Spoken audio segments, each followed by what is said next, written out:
రెండవ దశ ఎన్నికలు బెంగాల్లో జరుగుతున్నటువంటి వేళ పబ్లిక్లో మాత్రం ఒక పెద్ద చేంజ్ కనబడుతుంది.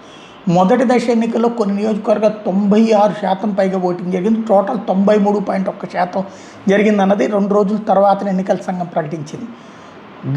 గంగలో మార్పు వచ్చింది. ఆ ప్రజల్లో వచ్చిన మార్పుకి సాక్ష్యం 60% మంది ప్రజల్లో సడన్గా మార్పు వచ్చిందని చెప్తున్నారు. देखिएगा सुबह जब आप हुगली नदी का पास किए हैं, कहाँ देखे? पानी ही देखा मैं तो ऐसा कुछ ज्यादा नहीं देखे तो देख लीजिए, अभी हम बता दे रहे हैं। सुबह पानी इधर से उधर जाता है, अच्छा हुगली नदी का, और शाम को देखिएगा पानी उधर से इधर जाएगा। ऐसा क्यों होता? ऐसा क्यों होता है इसका समझना पड़ेगा। इसलिए यहाँ बंगाल का आदमी जो है 60% कब बदल जाएगा कोई ठीक नहीं।